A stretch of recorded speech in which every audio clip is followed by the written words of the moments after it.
magiging tarakli.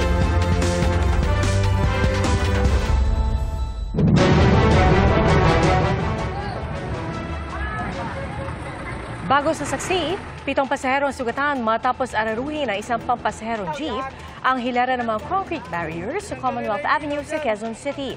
Nangyari po ang aksidente pasado alas 8 ngayong gabi. Ayon sa driver ng jeep, nawalan umano siya ng preno. At ang iba pang detalye ng balitang yan, ihatid namin maya-maya lamang.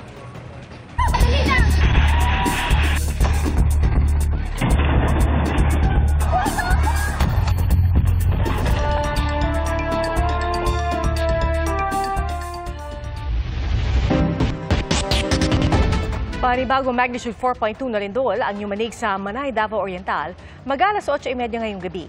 Ayon po sa PHIVOLCS, aftershock po yan ng magnitude 7.4 na pagyanig noong Biyernes. At saksi live, si Emil Sumangi. Emil? Pia, hindi muna nagagamit itong Manay National High School dahil sa pinsalang tinamo dulot ng pagyanig. Isa ito sa mga eskwelahan na kailangang i-retrofit para matiyak ang structural integrity nito. Narito po ang aking report.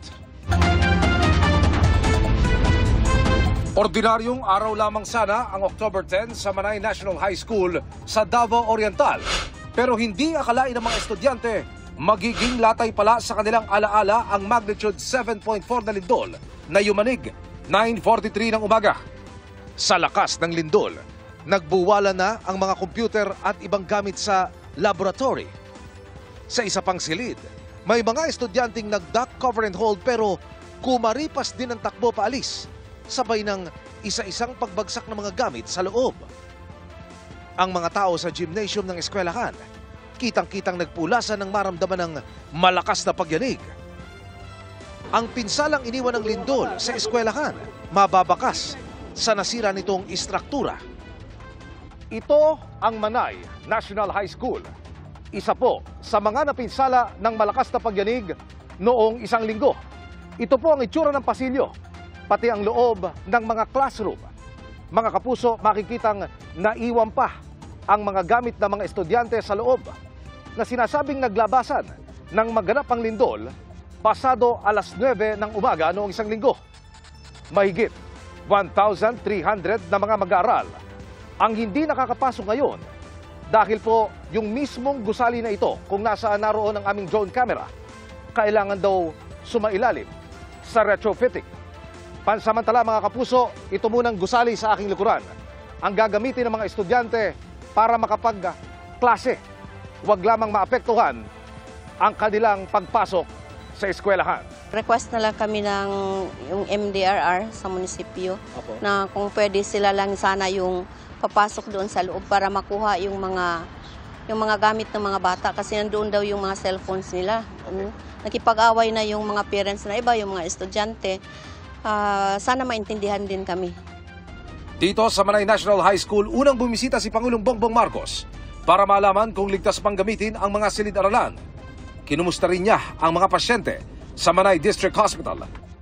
Isa pa sa napadapa ng magkasunod na lindol sa Manay, Davao Oriental, ang rectory ng San Ignacio de Loyola Parish. May permission na pwede na dito magdaos ng visa. Every Sunday pwede na kasi safe ito. O, yun sinabi ng mga engineer. Ang damage ang total damage dito sa area mo ay yung rectory. Yung rectory. Nasaan ho yun? Nasa kabila po. Okay. Mga kapuso, yung rectory, ito po yung silid tulugan, ito yung tiraan ng ating mga pare dito sa parokya. Dito rin ho sila tumatanggap ng mga bisita. Ito, Father, ano ang binabanggit sa inyo? Ito ba'y pwede pang pakinabangan po? No, hindi na po kasi sabi ng mga engineers talagang siya, subject for demolition na talagang. Ito, nakapagbanggit ba sa inyo? Magkano ang halaga mo kailanganin para ho ma-reconstruct ito? I think more or less mga 8 million, ano. Ang ilang bahay naman sa isang bahagi ng barangay San Ignacio, muntik nang magulungan ng gumuhong bato mula sa kabundukan.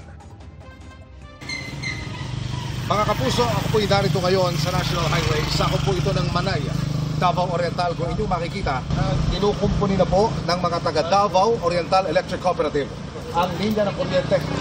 Matapos po itong mapinsala, dulot ng pagbagsak ng malaking bato na yan na nasa aking likuran. Ang binabanggit ng mga residente, galing yan doon sa kabundukan na iyon. Buti mga kapuso, lumihis ang bato at hindi ho nabagsakan yung ating mga kababayang naninirahan dito ho sa paanan. Pero sa lakas ng pagyanig, hindi ho nakaligtas yung kanilang pader. Bumagsak ho yung bahagi ng pader ng kanilang bahay dito ho sa kanilang bakuran. Noong na time po na yun, nandun po kami sa loob, and then paglabas po agad, lumabas po agad kami kasi napakalakas po talaga. And then natakot po kami, baka po mahulugan kami ng kung ano doon sa loob. Ilang minuto po ay bumagsak agad yung malaking bato ron. Buti na lang po hindi tumama rito sa amin kasi prone po talaga rito ng malaking bato. Maging ang opisina ng DENR Senro Manay napuruhan. Yung isang building namin sa admin building namin is hindi na hindi na operational. So ang ibang naka-office dito inilipat namin doon sa isa naming building. May nararamdaman pa rin ho ba kayong mga aftershock? Mayroon pa rin sir kami nararamdaman ngayon. Nagtungo rin si Pangulong Bongbong Marcos sa bayan ng Tarragona. Kinumusta niya ang mga residenteng nananatili muna sa mga tent sa municipal grounds. Ayon sa Malacanang, halos 300 milyong pisong halaga ng tulong ang ilalaan para sa mga napinsala ng lindol sa Davao at Caraga regions. It's up to the LGU kung paano nyo gagamitin. Mas alam ninyo kaysa sa amin ang pangangailangan dun sa area ninyo.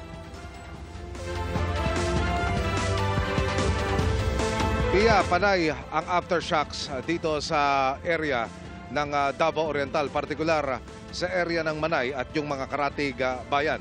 Ito ang dahilan, Pia, kaya nananatili hanggang sa kasalukuyan yung ilan sa ating mga kababayan ay hindi pa rin bumabalik sa kanilang mga tirahan. Pia. Emil, nung nakaraan, ikaw ay nagpunta naman sa Bogo, Cebu. Maikukumpara mo ba yung naging sitwasyon doon sa sitwasyon ngayon dito? Kumbaga, pagdating sa lawak ng pinsala, sa tindi ng pinsala, pati na rin halimbawa sa pagdating ng tulong at pangangailangan ng mga kababayan natin. Unang-una, Pia, patungkol doon sa destruction o yung pinsalang dinulot ng pagyanig. Masasabi ko na mas grabe yung nakita ng aking team na mga pinsalang dinulot sa mga structure, partikular muna sa mga kabahayan at government offices sa Cebu, kumpara dito sa area ng Davao Oriental. Pagdating sa tulong na dumarating, hindi ako masyado nakakakita ng convoy ng mga pribadong sasakyan na gaya ng iniulat ko sa iyo nung kami nasa Bogo City, na kung saan napakahaba ng mga pribadong sasakyan na dala ng ating mga kababayan mula sa mga karatig bayan ng Bogo City at patungo doon sa area na naapektuhan para magdala ng tulong.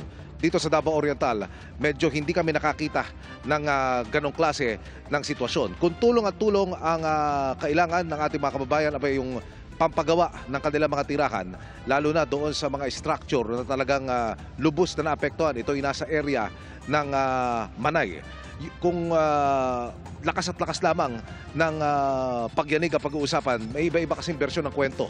Malakas yung narito sa Manay dahil nga pumalo na mahigit 7.5 ang lakas ng pagyanig. Ang kanilang nababanggit sa atin, Pia, na kung maaari ay maiparating sa national government na sila'y mabigyan ng saklolo at ayuda para maipagawa nila kaagad sa mabilisang kaparaanan ang kanilang mga bahay. Pia. Alright, Emil, ipinagpapasalamat natin na hindi kasing tindi yung lawak ng pinsala. Pero mag-ingat pa rin kayo at maraming salamat sa iyo, Emil Sumangi. Itinturing po ng Philippine Coast Guard na paglabag sa soberanya ng Pilipinas ang pangharas ng China sa mga barko ng BFAR malapit sa Pag-asa Island kahapon. 3 barko ng Pilipinas ang binomba ng tubig. Saksi, si Bam Alegre. Pasado alas 8 ng umaga nang salubungin ng mga barko ng China ang mga barko ng Bureau of Fisheries and Aquatic Resources o BFAR sa Sandy Cay.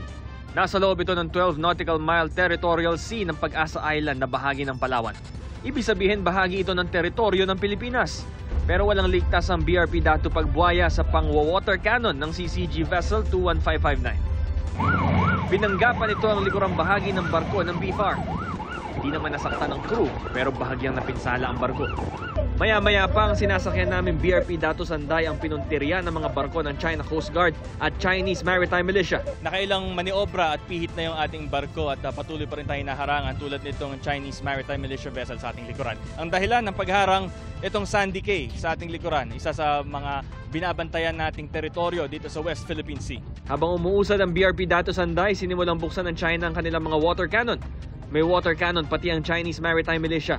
Hindi nagpatinag dito ang BFAR at nagsagawa ng mga radio challenge. Stop this unsafe maneuvers and do not interfere with this legal patrol. Over. This is China Coast Guard vessel, Taiwan vessel. You have breached the laws under the regulations of the People's Republic of China. Philippines has sovereign rights. You must stay clear of our route. Over. Habang patuloy ang paglalayag ng mga BFAR vessel, nagpalipad naman ng China ng helicopter. Kalauna ay pinuntirya ng water cannon ng China ang BRP Dato Sanday kung saan kami nakasakay. Sa mga oras na ito, kasalukuyan naman nagbubuga ng tubig sa ating likuran. Itong China Coast Guard vessel. Wala naman nasaktan sa mga kasama namin. Sa monitoring ng Philippine Coast Guard, hindi bababa sa 15 ang mga barko ng Chinese Maritime Militia, 5 China Coast Guard vessel at isang barko ng People's Liberation Army Navy na may dalang helicopter ang namataan sa palibot ng Pag-asa Island. Ayon sa PCG, bukod sa BRP Dato Pagbuaya at BRP Dato Sanday, binomba rin ng tubig ang BRP Dato Bangkao. Yesterday, we don't have Coast Guard vessel in Pag-asa. We have BRP Melchora Aquino patrolling the vicinity of Skoda Shoal yesterday.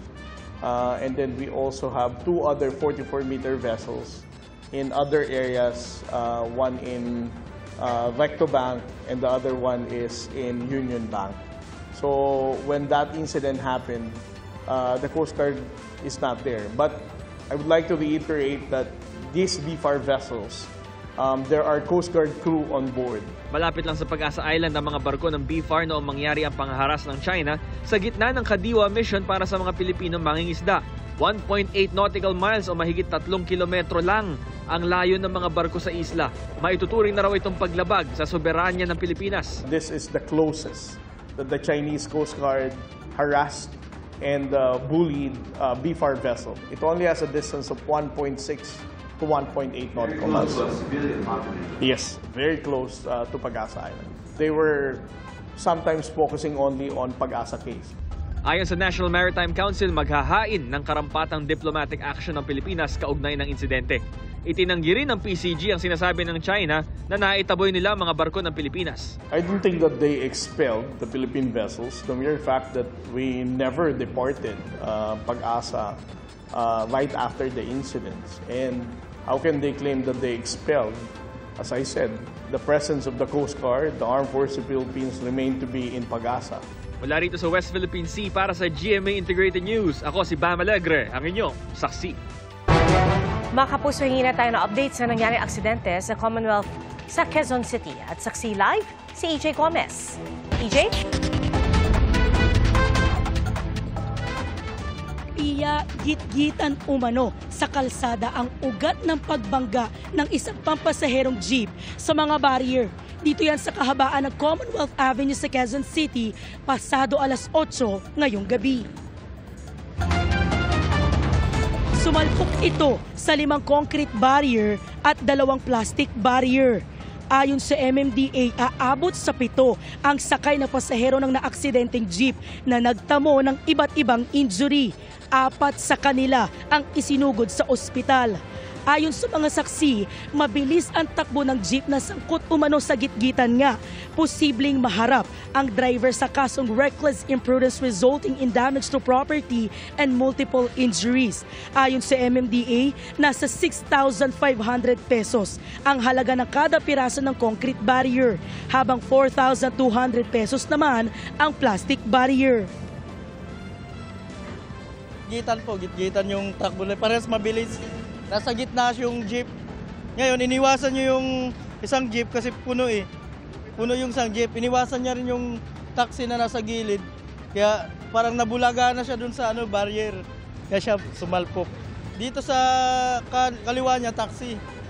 Dito sa kanan, isang jeep. Umiinda ng sakit eh. 2 babae, may bali. May tama rin yung driver eh. Umiinda rin eh. Kaya hindi walang nakababa. Sa loob ng jeep, walang nakababa na isa. Ang lakas talaga ng impact talaga. Talagang kawawa yung mga jeep na dumadaan dito. Kasi walang ilaw, kaya pang-8 na yan na jeep na nadisgrasya rito. Na kawawa yung mga pasahero. Marami na rin motor na disgrasya dyan. Lagang ilaw, pwede naman.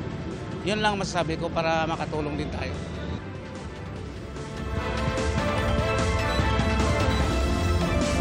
Pia, hawak na ng Quezon City Police District o QCPD ang driver ng pampasaherong jeep. Sinusubukan pa namin kunan siya ng pahayag kaugnay ng aksidenteng nangyari. Live mula rito sa Quezon City, EJ Gomez, ang inyong saksi. Mga kapuso, maging una sa saksi. Mag-subscribe sa GMA Integrated News sa YouTube para sa iba't ibang balita.